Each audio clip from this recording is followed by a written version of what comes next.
I denne video vil jeg vise, hvordan man krediterer en ordre.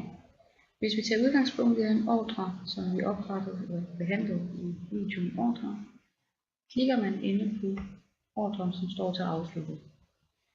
Du kan få brug for at kreditere en ordre, hvis kunden har fortrudt, eller hvis varen er defekt eller forkert størrelse, eller hvad det nu kan være.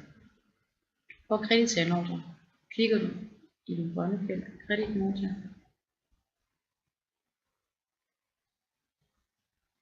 kører ned i bunden, og her kan du se produkter til refundering. Det var den ring, som der blev købt. Det var prisen, og den var bestilt, faktureret og afsendt. Derfor er det også kun et stykke, som vi vil refundere.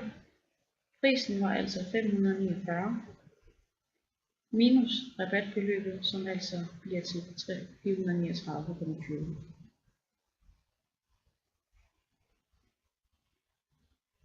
Hvis du ønsker, at kunden også skal have refunderet leveringsomkostninger, indtaster du bare leveringsbeløbet i dette felt. Ellers kan du se, at totalen ligger på de 439,20, altså det samme som totalbeløbet herovre.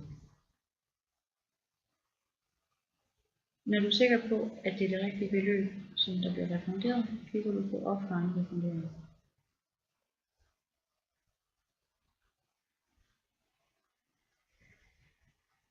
I ordrevisningen kan du her se, at ordrestatus står som krediteret.